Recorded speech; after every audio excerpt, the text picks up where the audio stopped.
Right. Hey, we are live. We're live. Hello, everybody. Hello. Welcome. Happy Sunday. Sunday. We hope you had a wonderful Sabbath yesterday. And a beautiful weekend and such.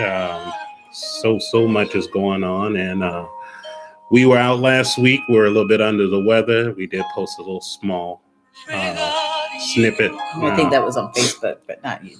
Yeah, not on YouTube. But truly, definitely miss being on here. It's a lot that's going on in our lives.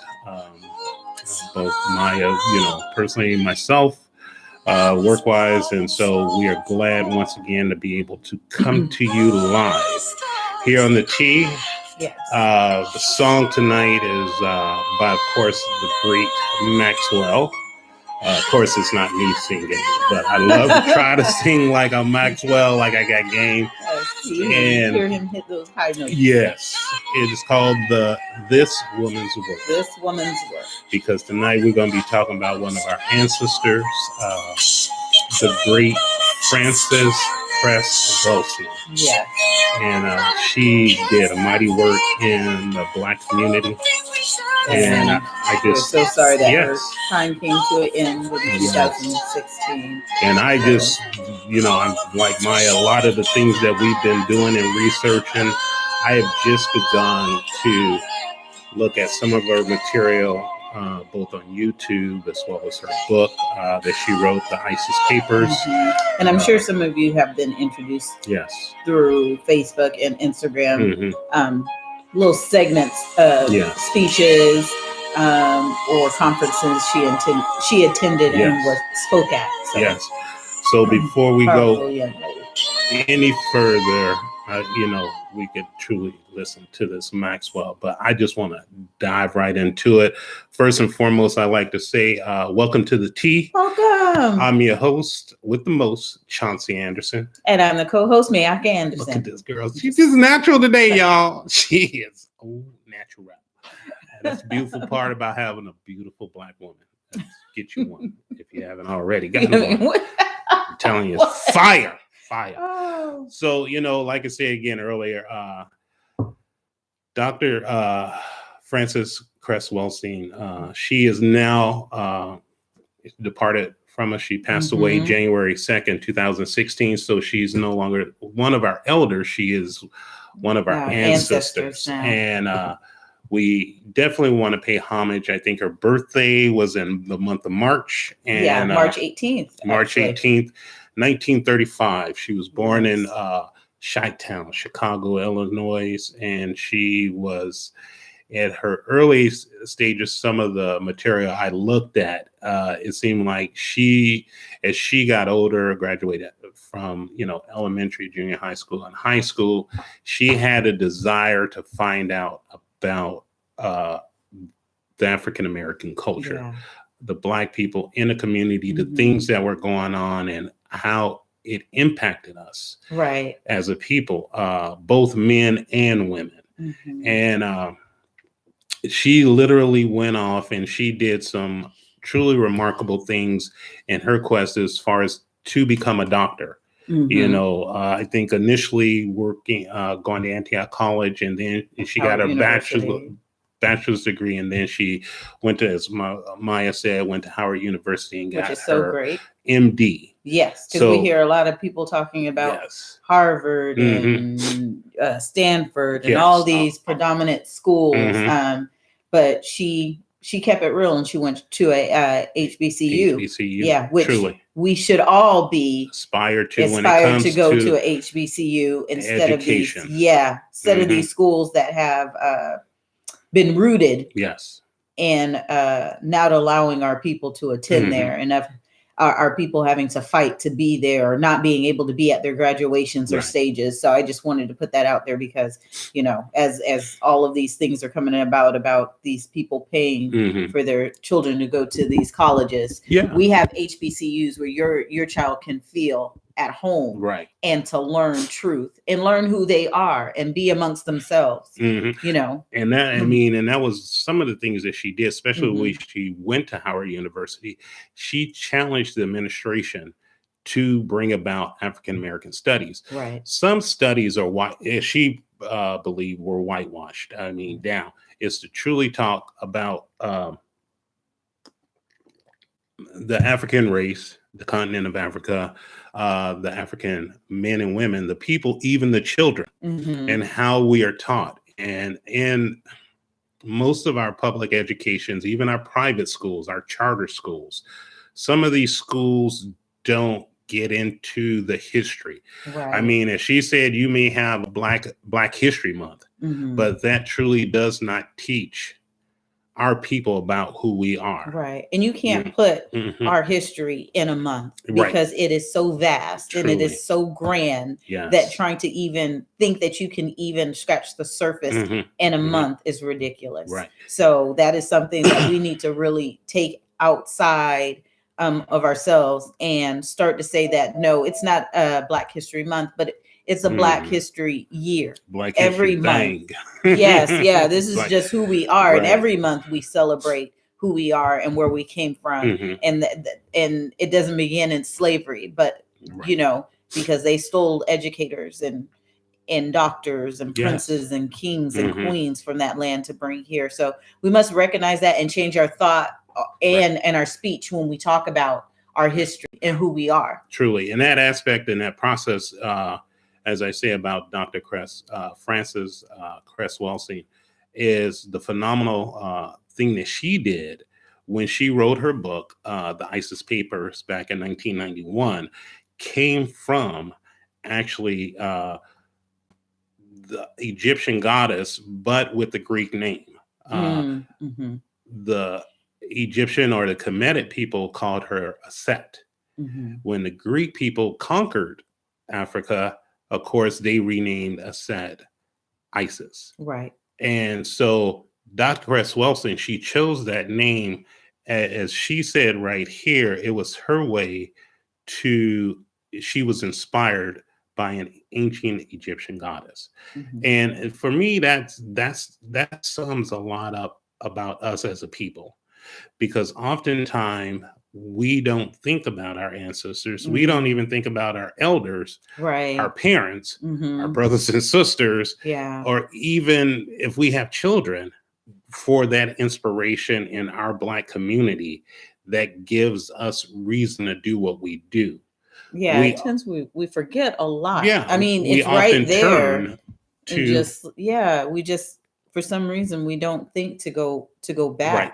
How it's we like we're pushed it. to go forward and to leave all that behind, like it's just the past and it doesn't do anything for me today. That's what you hear people, well, what is that going to do? But we don't see the value and the wisdom that was left behind, those nuggets, those gold nuggets to go back and pick up, so that we can return back to who we were. If we keep pushing forward, we will lose ourselves totally. We must stop and contemplate on what has happened, who we are, and why we do the things we do, and research why we do the things you do. And then you will find out that your whole life has been a lie.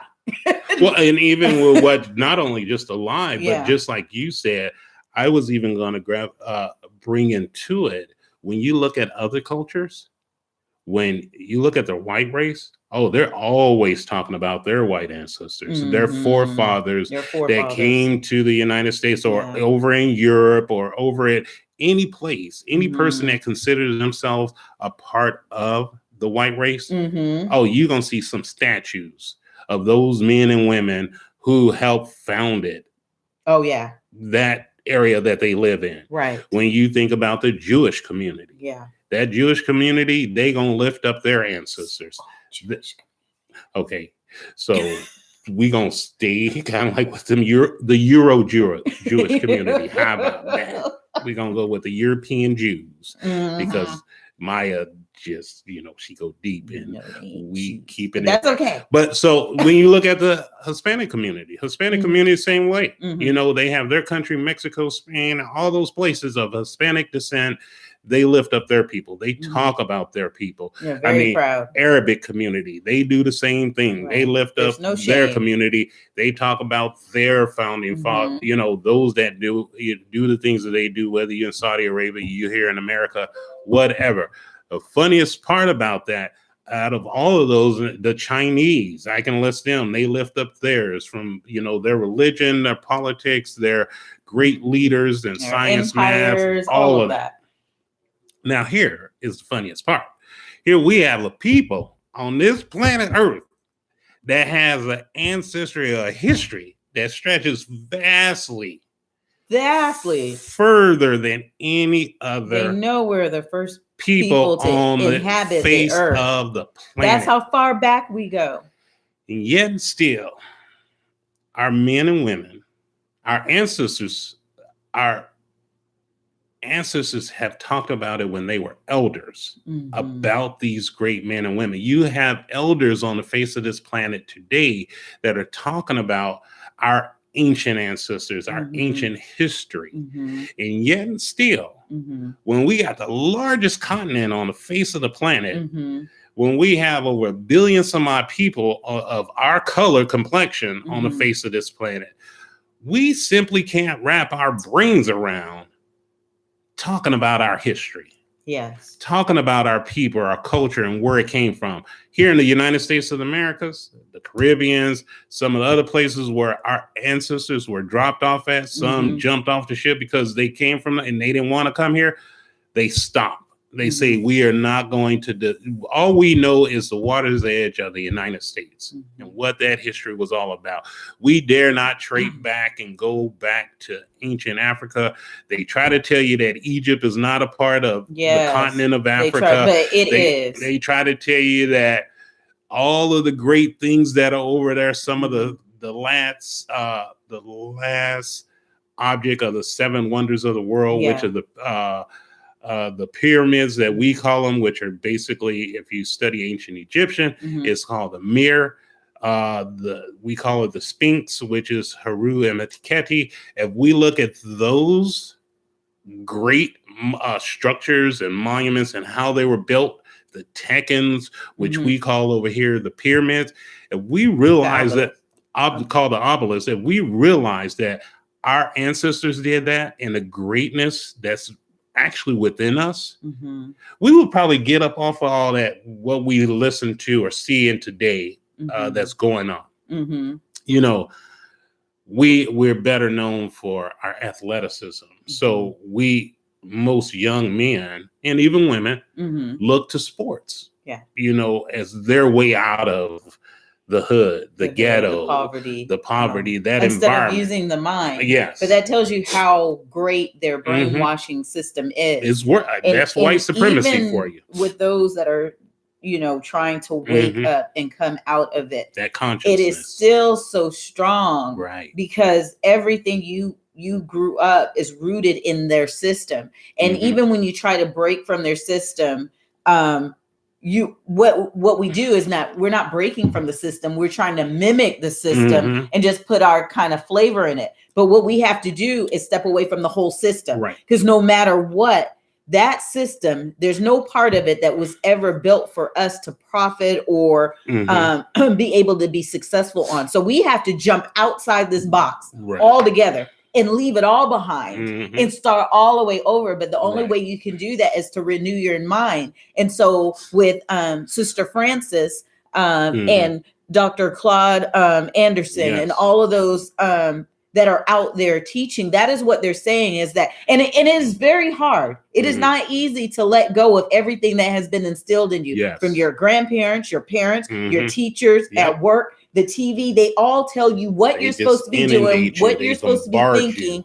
when you're supposed to celebrate, what you're supposed to celebrate. So when you start breaking that down, it takes a lot. Your mind is overloaded with things because now you have to reassess and live your life in a different fashion. Yes. And you can't do it overnight. No. You have to slowly be determined and do it deliberately and with intention to break that brainwash.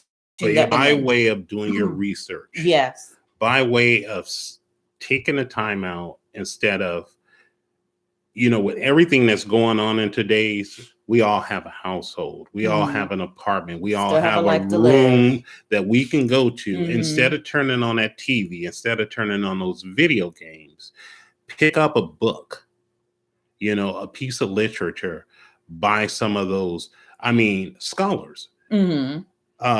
Dr. Welsing was a tremendous scholar in her field of study. Mm-hmm. She could go toe to toe with anyone. Yes. When it came to the debate based upon what she studied, as she called it here, it was the chemical and biological warfare by whites on the African American community. They made it their business for everything that we do. I mean, from when we came on, when I was born May 8, 1967, on the face of this planet, I was born into this war. Right. And those that were my teachers, my parents, my siblings, my community, my grandparents, all the way to my ancestors, a lot of that information I didn't get until I hit my 30s and I started seeking it. And so she said that, you know, like Maya was said, Dr. Claude Anderson, you know, Dr. John Henry Clark, Dr. Amos Wilson. I mean, we can list them on and on and on. They said we have to be about our business. We are challenged a lot based in this world. Every day we get up and go out into that world, whether you go to work, you go to school, you go to socialize with your other brothers and sisters. Right.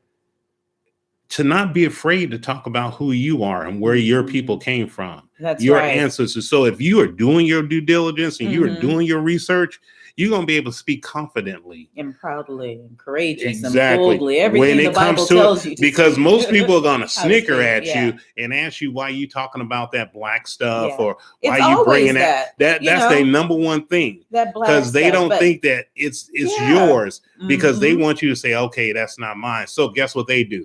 They take your same ancestors' history, rich culture, and they start mimicking and they themselves start in it, and they just immerse themselves in it. And you can see that as you start to look at different articles on the internet at the homework they're sending home with the children, where slavery was not slavery. Now, you know, Africa, they were so poor, they volunteered to come over. Then they volunteered to do our cotton, and the lies that they are putting. You must educate your own children because history is changing. And that's another thing with books and with the internet and technology, because now they can take out excerpts of history and change the wording. Even with books, novels that have been around, they're changing the words and they're putting them back in press. And they're putting, you know, so it doesn't make them look bad. No, they basically put a twist on it. So you must go out, buy books. And even if you don't go to like a big chain like Barnes and Nobles, what you want to do is be able to go to those old school bookstores where you can find those old real books, because that's where you're going to find the truth. The truth is in there, but we weren't reading it because we didn't read and we didn't educate. Either we weren't allowed to read, or you didn't know how to read, or whatever. Or nowadays you just don't want to read. You don't want to read. Whereas our ancestors in the past, they couldn't read.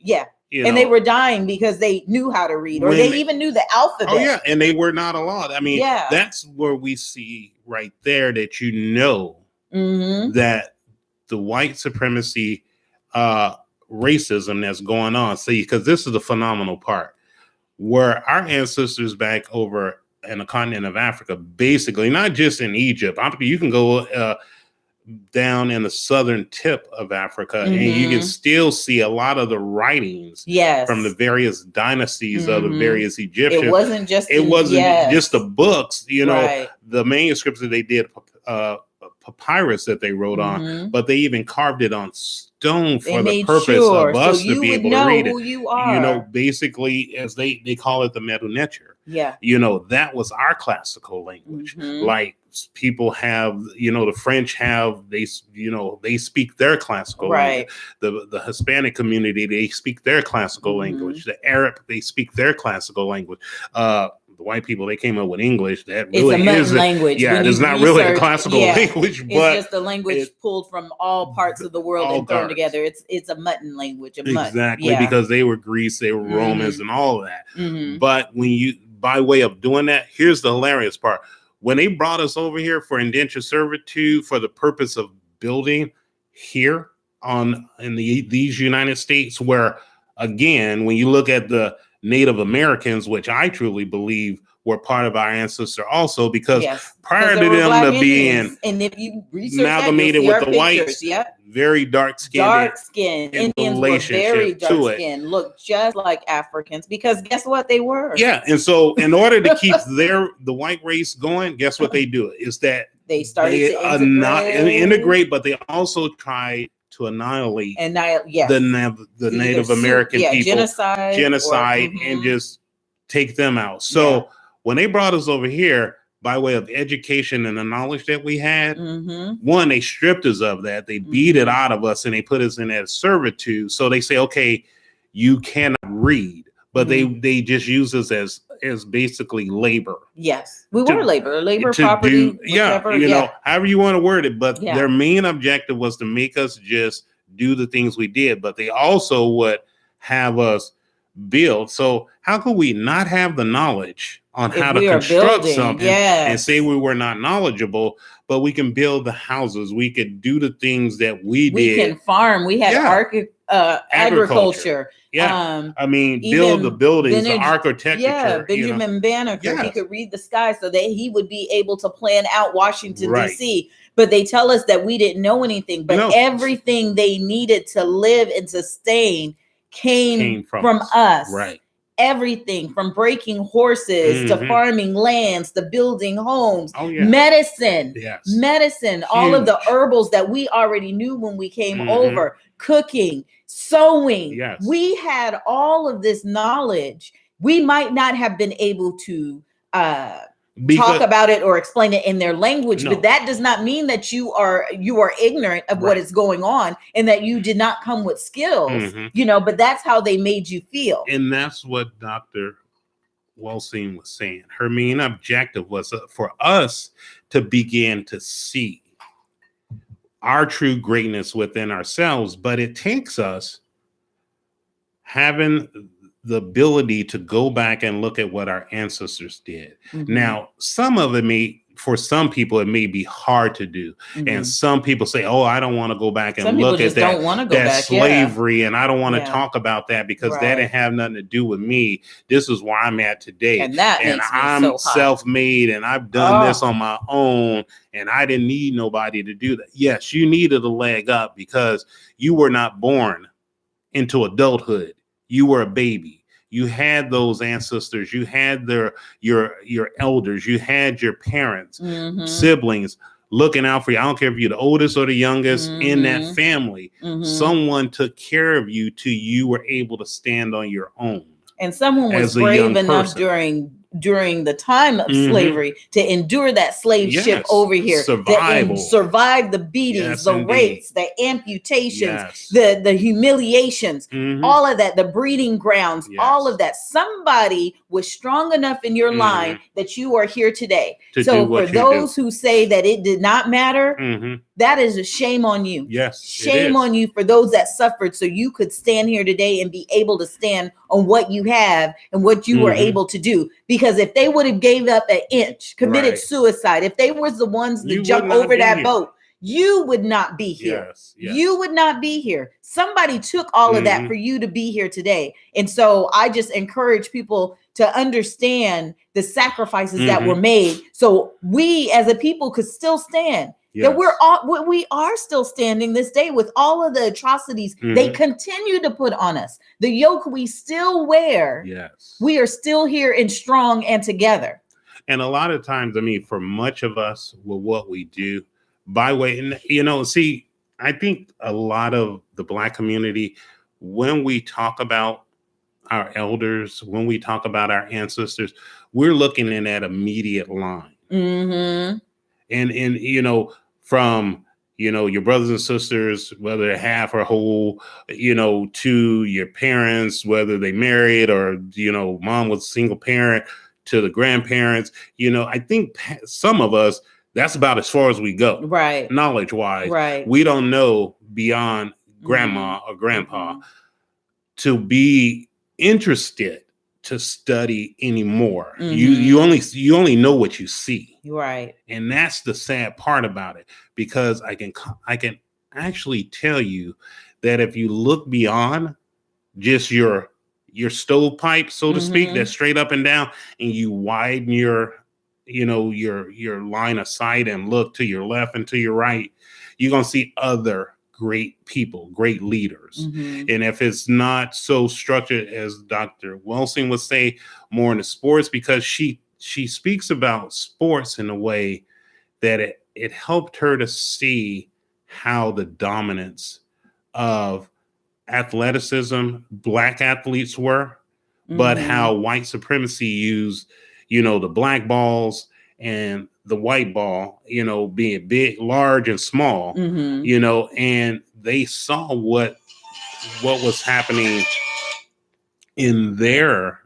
what would happen to them in their community. Because a lot of the white people, when they set out initially to go to these other countries and other parts of the land, and they would have relationships with some of these, the Black communities or the brown communities or the red or yellow communities. And they waited 9 months and that baby was born.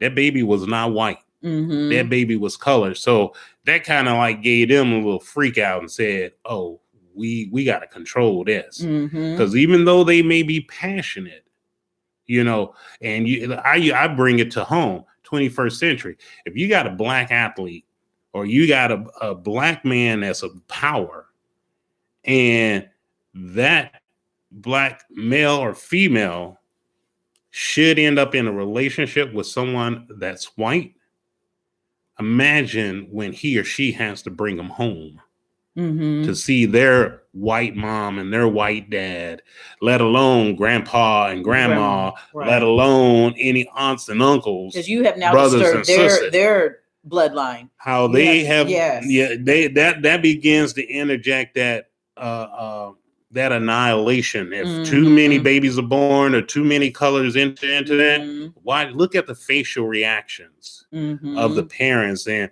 when they're alone, what they will be saying. Like, why do you got to be with her? Why do you got to be with them? Couldn't you find somebody of your own race? And it does go both ways, because your child could grow up and then end up marrying white, and then they have white kids, even though they have Black grandparents. And then you end up moving the Black out of your family. Then all of a sudden they go back looking for you and they find out, doggone, what happened here? So it's two parts. But so when you start to look at your bloodline, you got to keep your bloodline together, because it's one is going to end up disappearing. But we often saw a lot of times that it was not the case, because the white man could come and do what they wanted to do to the Black man or the white woman, Black woman, and it was nobody cared. You see some presidents, Jefferson, he had a mistress. Washington, Jefferson, they all did. They all did what they wanted to do, and there was no repercussions. We just suffered along with it. We have other cultures. Jewish people do it. The Asian community do it. Everybody else can come in to our people and have relationship. Hispanic, you name it. And there's none to it. We all welcome it, but go the opposite direction. Then there's a problem. There's a problem. And that's the insane part about it, is that we have to look at the power and influence that we have. Because I can tell you this, they want everything that we do, everything that we got. We are the trendsetters. We make this world go round. We know we have the abilities to make the product and do the things that we need to. Vastly, you can't go to another country and get 90% of the stuff that most people go to Africa to get, from the gold, the diamonds, the cobalt, all the material that you need. Africa is rich in everything. It's in everything. It's self-sufficient. If it was to shut its borders to everything and not allow not one mineral back in, that would be it. The whole world would suffer. That's how great and rich Africa is. And no matter what they try and tell you or portray on the television, it is all lies. And just like in every country, you have poverty. It is nothing new. Every country has an issue with that and a problem with that. But Africa has great cities. They have great roads, beautiful scenery. They live in homes also. But if you could go out in the wilderness there, tribes that live in huts, just like in Alaska. You still have the natives who live in their igloos and huts and all of that. You go down to Los Angeles and they Skid Row. Skid Row. It's going to be what it's going to be, but we have to challenge ourselves to be more conscious. And to love ourselves. Who we are. Yes. And what worth we have. And I can worth. Truly. And I can tell you this. Some of those in this topic was on Dr. Frances Cress Welsing. And all the work she's done. And I can only beseech you or beg you. Yes. Is the one Google, search her name, go out to the Wikipedia, pick up her book, The ISIS Paper. Please do that. I will tell you, you will have a profound, revelation you stop and think, yes, about your life, who you are, and how you are to move through this world. Yes. The challenges that we have, they're light compared to what they try to do. Yes. To what the other races try to do to keep us down. Yes. Them mugs work 24/7 to try to keep this black man and this black woman in the black community in general. That's a lot of work in. That's a 24/7 job that they have. I'm gonna tell you this.